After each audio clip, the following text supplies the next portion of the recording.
Entre tantos sueños que tiene el ser humano, hay uno impregnado en casi todos, es el de la casa propia. En países como los nuestros cuesta mucho alcanzarlo, pero claro, muchos lo logran y se sienten plenos. Y más plenos se sienten si para colmo pueden hacerlo frente al mar. Pero ¿qué hacer cuando tu sueño de repente es golpeado por las olas, por el fuerte viento y se destruye? Sucumbe ante los temporales frente al mar. Bueno, así sucedió hace un tiempo con una casa construida en las arenas de nuestras costas argentinas. La nota se viralizó en toda la República Argentina y la hermosa casa de la playa 66 de Mar del Tuyú se derrumbaría producto por los fuertes vientos y las olas. Quien había construido lo había hecho sobre el mar, pero no había tenido en cuenta las bases que necesitaba. Y a veces me pregunto si así sucede con nosotros cuando el mar de la vida golpea contra nuestra vida y de repente nosotros sucumbimos porque no estamos cimentados en la base correcta. Cuando creímos en Cristo comenzó un proceso de alguna manera de santificación, pero paulatino. No es inmediato, son todos los días, el cual dura toda la vida en poder llegar a la santidad plena. Porque la plena santidad la adquirimos cuando estemos en la patria celestial, pero no aquí en la tierra. Aquí en la tierra vamos día a día, yendo progresivamente hacia la santidad. Y nosotros, al converger entre un día y el otro, nosotros adquirimos de alguna manera las bendiciones para nuestras vidas, en las decisiones que vamos tomando, o las maldiciones que nos pueden perseguir por malas decisiones. ¿Y eso en qué yace? Bueno, yace en las decisiones que tomamos, si nos aferramos más a Dios o si tomamos las propias decisiones sin consultarlo o sin tener de alguna manera en cuenta su opinión. En el libro de Josué, Dios le ordena por medio de Moisés que edificara un altar a Dios. Un altar en un monte específico llamado Ebal.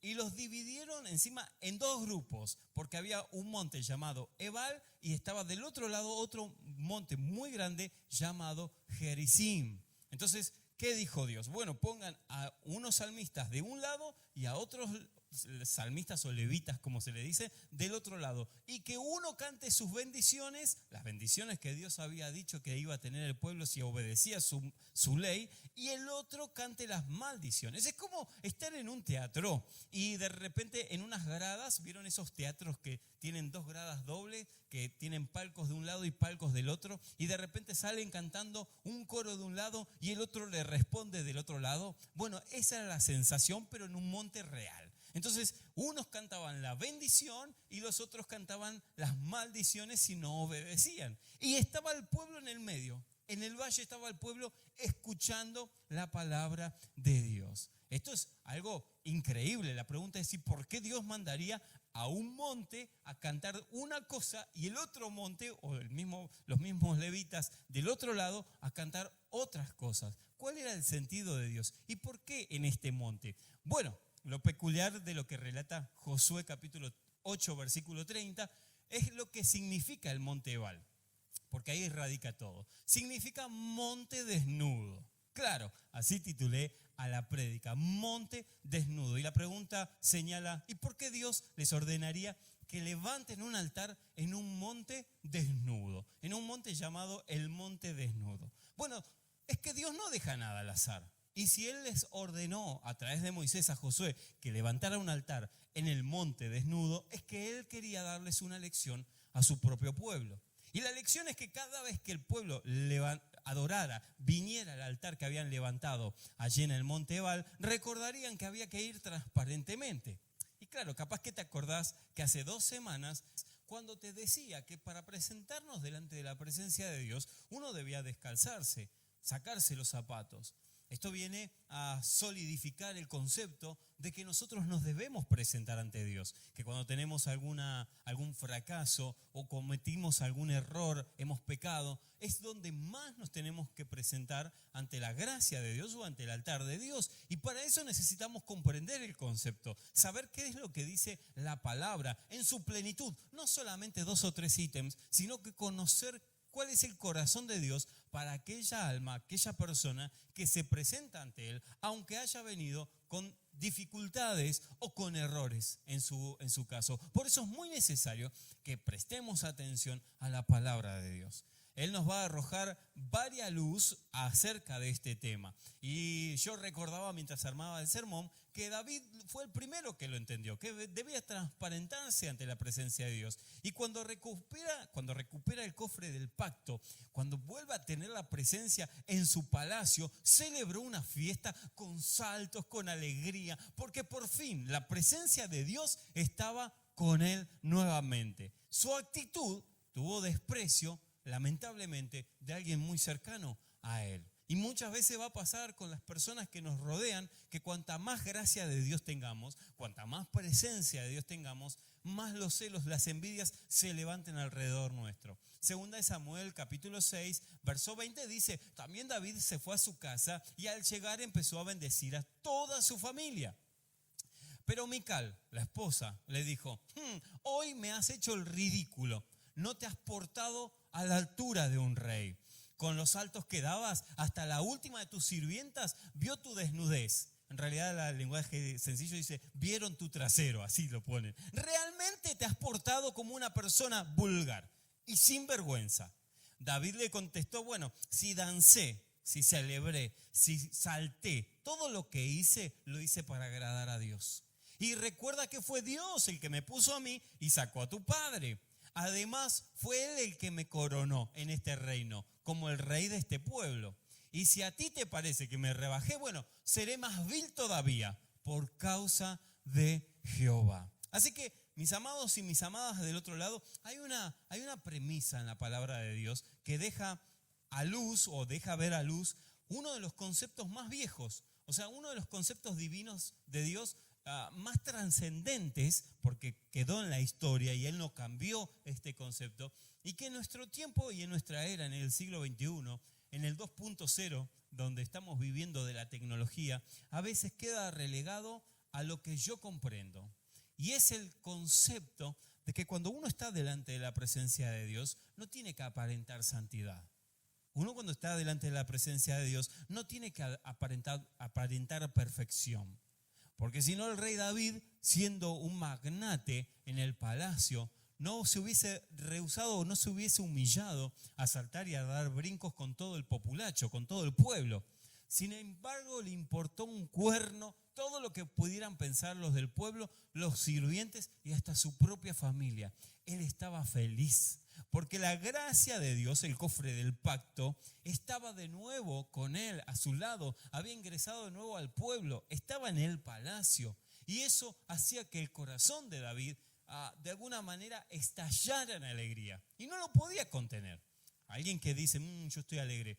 Y dígale a su cara, pero yo así muestro mi alegría. Es imposible porque aquel que renace todos los días, o sea, digo, renace porque reconoce la gracia de Dios que lo salvó, ese don no merecido. Esa persona vive con alegría, tiene una actitud. Eso no significa fingir las tristezas. No, porque hay momentos donde estamos tristes y debemos ser transparentes y sinceros también.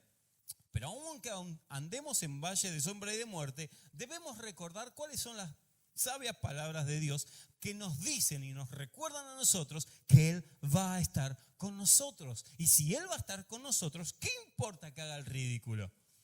¿Qué importa que no encaje dentro del modelo eclesiástico divino de rey? No, porque hoy si no encajas como apóstol, profeta, pastor, evangelista, no sos nadie. Sos parte de un miembro más de alguna iglesia. ¿Y quién dijo que era más importante el estatus del nombre antes que cualquier acción que haga una persona? Porque la acción vale más que un nombre. O sea, yo puedo ser nadie, pero tener un corazón dadivoso.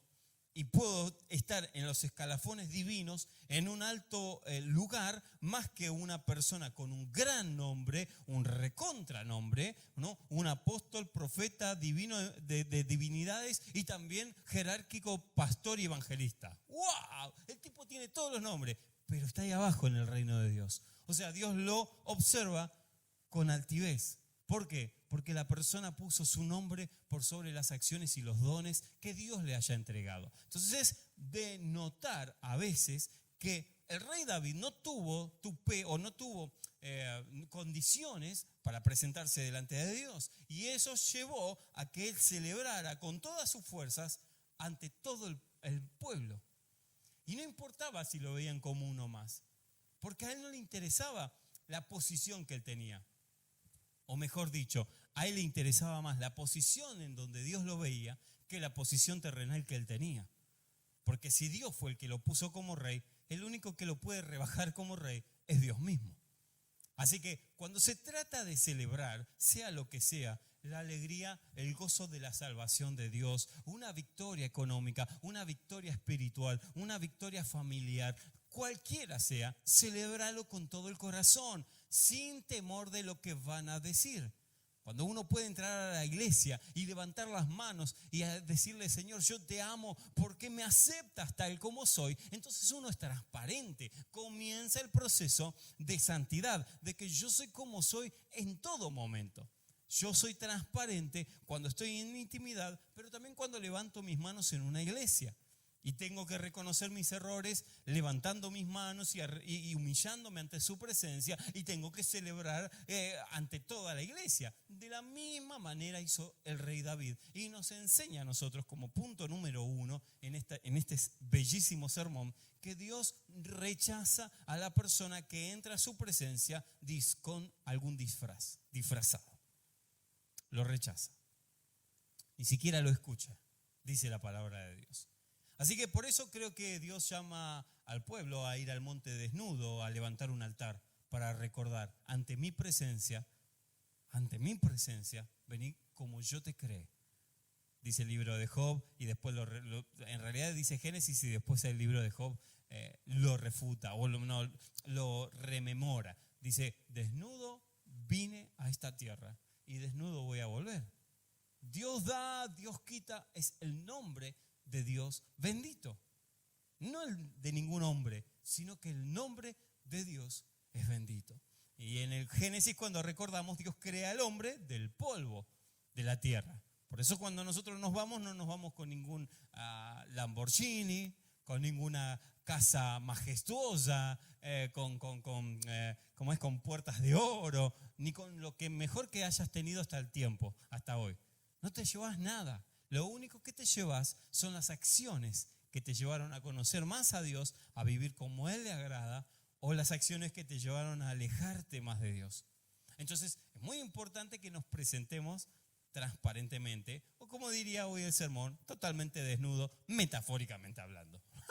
Así que, bueno, pero asimismo, cuando nosotros nos desnudamos delante de la presencia de Dios, hablo en el alma, hablo en los sentimientos, para aprender.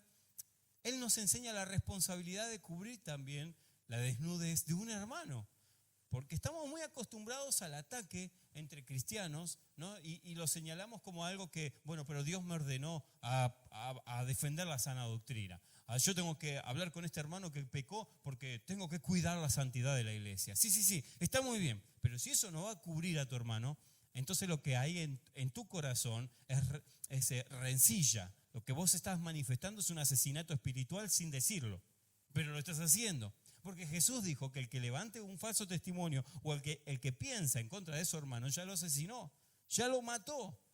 ¿Cuántos asesinos potenciales pueden estar en las iglesias, no? Y no dicen nada, pero con su lengua levantan falso testimonio o directamente opinan, porque opinólogos son un montón. Y claro, como el castigo no es vehemente, o sea, uno no lo puede observar, no es que se nota un castigo divino, porque estamos en el periodo del charis, en el periodo de gracia, entonces Dios se toma su tiempo, Él no va a andar castigando ni enviando rayos. Tampoco lo hacían en la antigüedad, pero en este tiempo uno puede estar en pecado y que no te vayan las cosas mal.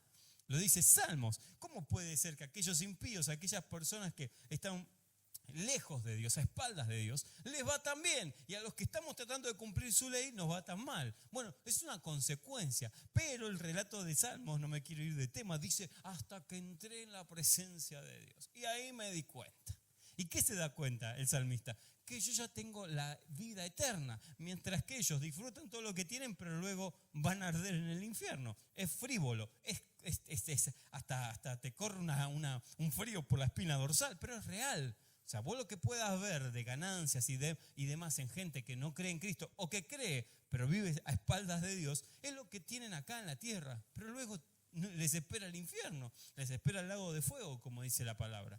Mientras que vos, por ser fiel, por tratar de luchar, por ir por la senda derecha, por la puerta angosta, por ir por el camino angosto y esforzarte y presentarte delante de Dios, e humillarte, transparentarte, eso trae consigo no solamente la vida eterna, que la tenés por creer en Cristo, sino también las bendiciones en el cielo y también bendiciones en la tierra. Isaías 58 es un texto que a mí me apasiona, 6 y 7, está hablando del ayuno.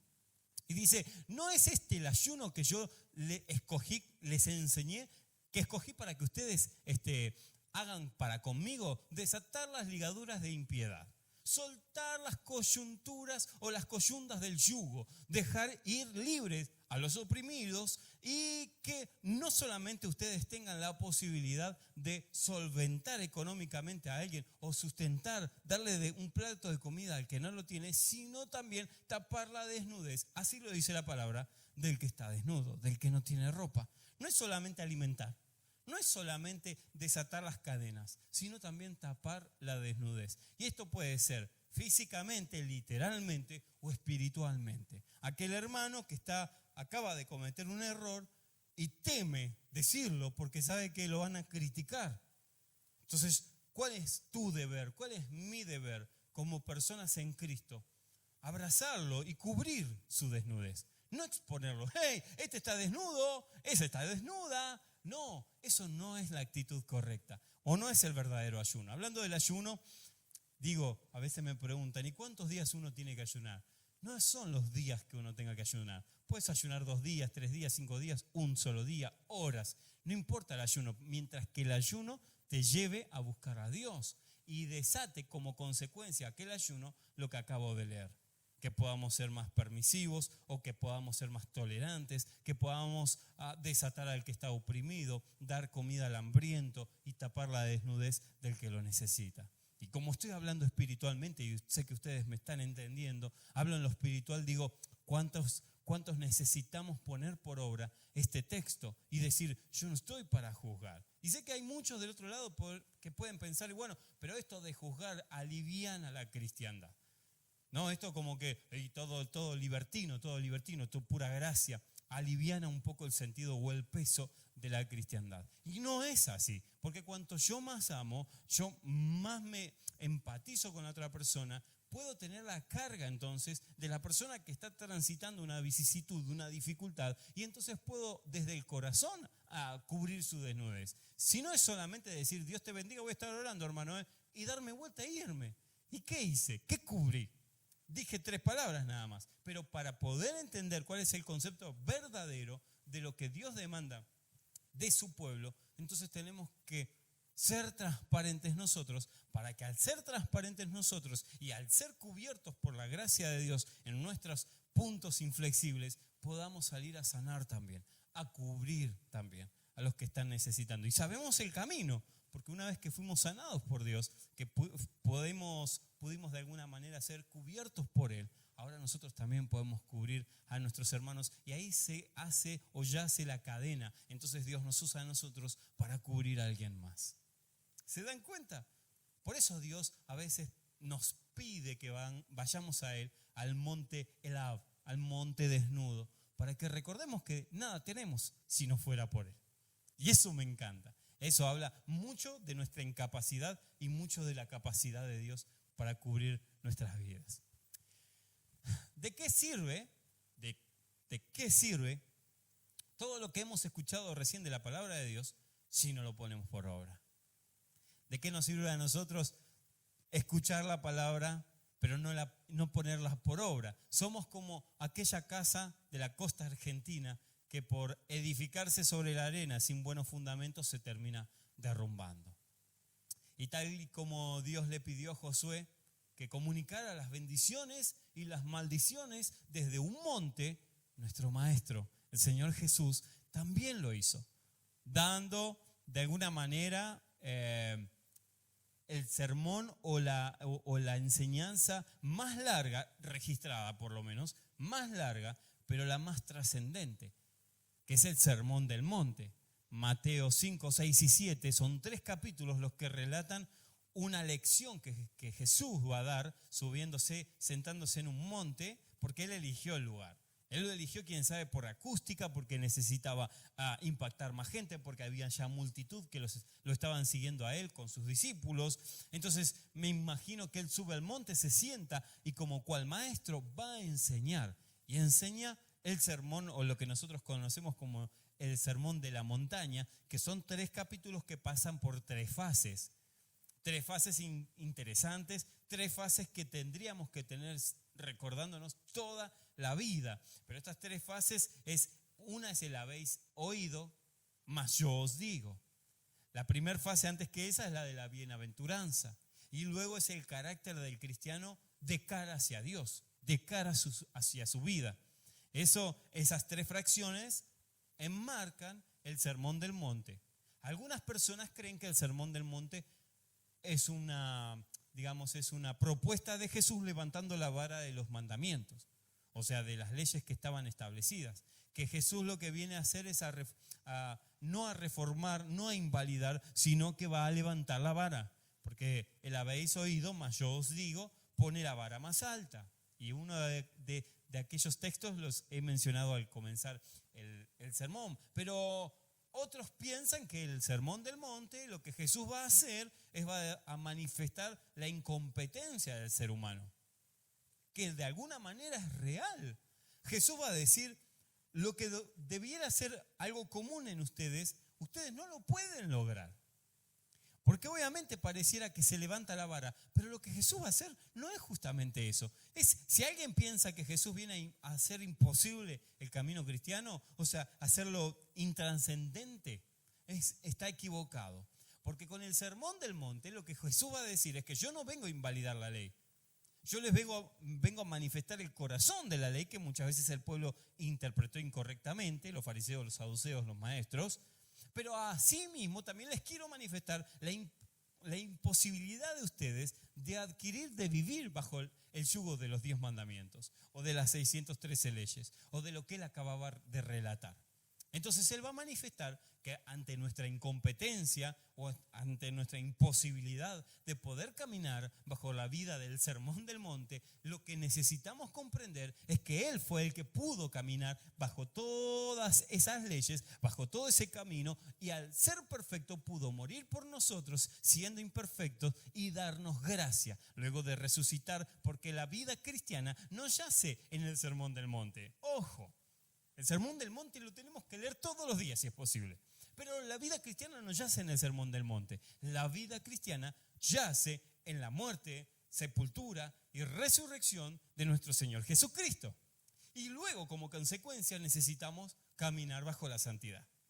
Y eso es el proceso de lo que nos va a enseñar el Sermón del Monte. El habéis oído, mas yo os digo, el cómo debemos ser las bienaventuranzas. Si por esto o por esto los persiguen, los maltratan o pasa lo que pase, sean benditos, yo los bendigo. Si pasan todo eso, alégrense, pucha, alégrense. Si están viviendo momentos difíciles, alégrense, porque significa que son mis hijos. Si no los estuvieran viviendo, entonces yo ya estaría dudando.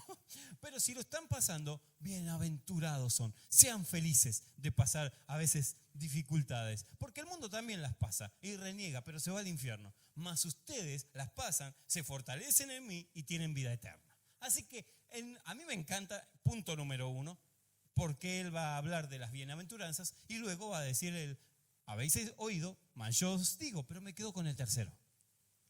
Esto fue como un preámbulo, las otras 3 frases o fases, pero la tercera es la que nos importa hoy. En este momento que me estás mirando tarde, noche, mediodía, mañana, no sé si con el mate, con el café, con lo que estés tomando ahora. ¿Por qué? Es el meollo de lo que él va a enseñar. Porque ahora él va a decir cuál es el carácter cristiano. Él va a decir cuál es la forma de seguir a él o su camino de alguna manera sin el yugo de la ley, no invalidándola. Claro que no, por favor, no oigan a los que creen que Jesús invalidó la ley y se toman de un solo texto que está mal interpretado, no mal escrito, mal interpretado nada más. Es claro que nadie puede vivir perfectamente. La visión del Sermón del Monte, excepto a Jesús, es que ninguno lo podemos caminar. Pero eso no significa que sea irrelevante para nuestras vidas, claro que no. Por fe y mediante la gracia de Jesús, Jesús nos invita a una nueva y práctica vida de discipulado. ¿Querían ser discipulados? La vida de fe, la vida de Cristo. El Sermón del Monte lo enseña. Es la manera en que Jesús confió el Padre y esperó el reino. Y Él nos la dio a nosotros. El reino de Dios está sobre nosotros. Y es esa la vida discípula, del discípulo o del discipulado. Todos los días uno es discípulo. En Mateo 7:24 nos va a decir que el que escucha lo que Él enseñó y hace lo que Él les dice es como una persona precavida que construye su casa sobre la piedra firme, no sobre la arena. Vienen las lluvias, el agua y los ríos sucumben, pero la casa se mantiene firme porque estaba construida sobre la piedra, sobre la roca firme. Pero el 26 dice que el que escucha lo que Él le enseña y no hace lo que Él dice es como una persona tonta que construyó su casa sobre la arena.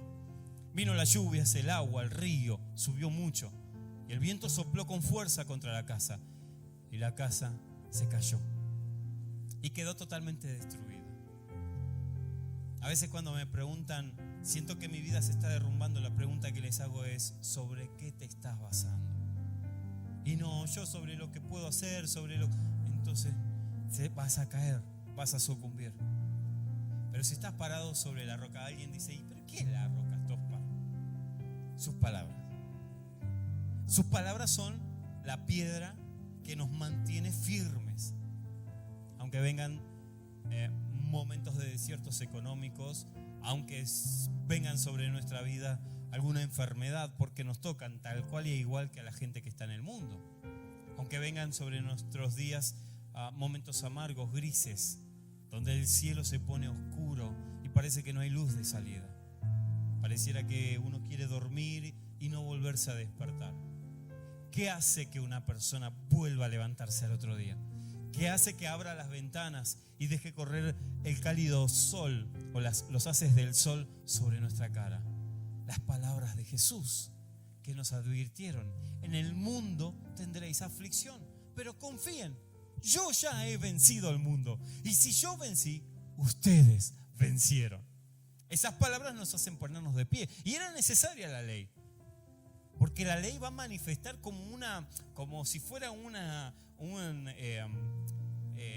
reflector, no, como si fuera como es cuando uno tiene linterna. Una linterna va a reflejar la ley divina, o sea, la ley que Dios le dio a Moisés, va a reflejar la cruz.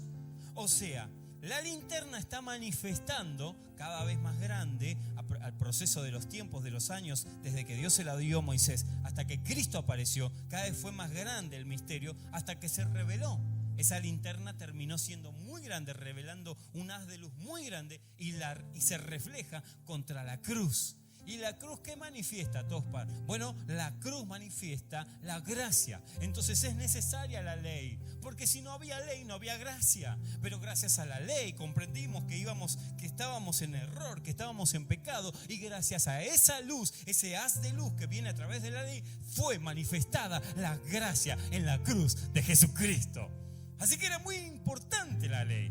No desestimemos. El tema es cuando nosotros adaptamos la ley. Bueno, Tospar, eso lo prediqué hace un tiempo. Eso es otra predicación.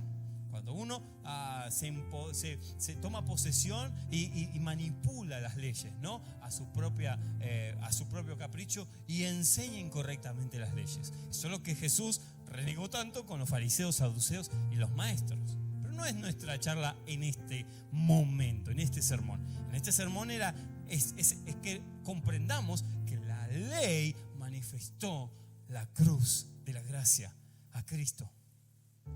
Y por eso nosotros necesitamos la gracia, tanto como necesitamos comprender que la ley manifestaría nuestra incapacidad, como el Sermón del Monte, para vivir rectamente. que vamos a pifiar y que vamos a pifiar y que vamos a fallar varias veces.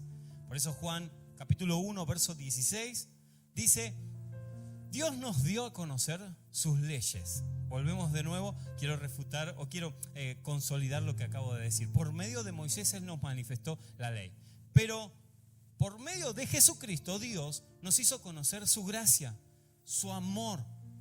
Y esto me encanta. Y la verdad, el misterio revelado. Nadie ha visto a Dios jamás, pero el Hijo único, o sea Jesús, Él sí le ha visto, porque Él es Dios mismo. Y gracias a lo que el Hijo de Dios es, hemos recibido a través de Él muchas bendiciones. O sea que cuando nosotros vemos la ley que ilumina la gracia, nos desnudamos ante Dios. Porque ya no, ¿qué podemos hacer para comprar la gracia? O sea, ¿qué acción, qué actitud, qué don o talento hay en nosotros para que Dios diga, pucha, valió la pena, entonces ahora sí, separámelo porque se ganó mi gracia? Nada. Si la ley reflejaba nuestra incapacidad, las de absolutamente todos y todas, las de todos, absolutamente, no hay uno que haya sido justificado por la ley. Ninguno, porque en el antiguo pacto también había gracia, porque por fe Moisés fue aceptado. Por fe fue Abraham aceptado, y fue el amigo de Dios. Abraham fue el padre de la fe. Y Moisés creyó, para que no quede suelto. Moisés creyó, la zarza ardió y él le creyó a la voz de Dios. Y lo podemos ver en David, lo podemos ver en Samuel, lo podemos ver en los profetas, en los jueces. Entonces, ¿en qué yace esto de poder ser transparente delante de Dios? En reconocer que la ley, el sermón del monte tan hermosamente esgrimido por nuestro Señor Jesucristo, nos manifiesta la incompetencia que tenemos nosotros como viles humanos en poder ser rectos como deberíamos, pero no nos impulsa a no hacerlo. Esto no es libertinaje, no nos invalida a intentarlo todos los días. Lo que sí nos favorece o lo que sí nos enseña es que la gracia de Dios nos va a sostener siempre como una red cuando caemos, siempre.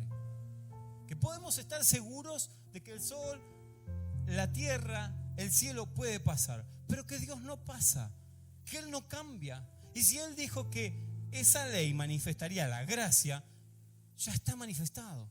Nosotros hoy estamos viviendo bajo esa gracia de Dios. Entonces quiero animarte a que no bajes los brazos, a que posiblemente haya alguien del otro lado que diga, es que yo ya lo intenté un montón de veces, me he levantado más de lo que te puedo contar, y una y otra vez pienso que ya su gracia se terminó conmigo, ya su gracia, Él no me tolera más. Pero el concepto de la ley nunca debe quedarse en la ley, porque si es por la ley entonces estaríamos muertos. El concepto de la ley verdadera manifiesta nuestra necesidad de ir constantemente ante el trono de Dios. El sacar todo maquillaje innecesario, todo disfraz innecesario y desnudarnos de corazón ante la presencia de Dios. Te animo a que cada paso que des en tu vida tengas la conciencia de que su gracia siempre va a estar para cuidarte.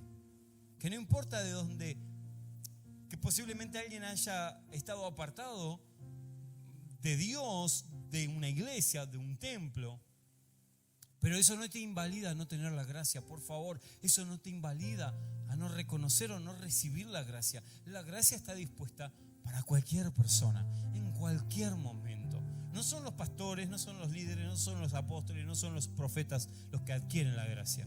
Es cualquier persona. Porque todos fallamos al final del camino, todo el tiempo estamos fallando. Y al final de cuentas, ¿qué es lo que es más importante en tu vida y en mi vida? La gracia de Dios. Por eso aquel que conoce la gracia, que se siente amado por Dios, entonces va a tener tropiezos, va a tener momentos difíciles, pero se levanta y vuelve a seguir. Y siempre está caminando para adelante. Y siempre lo está intentando.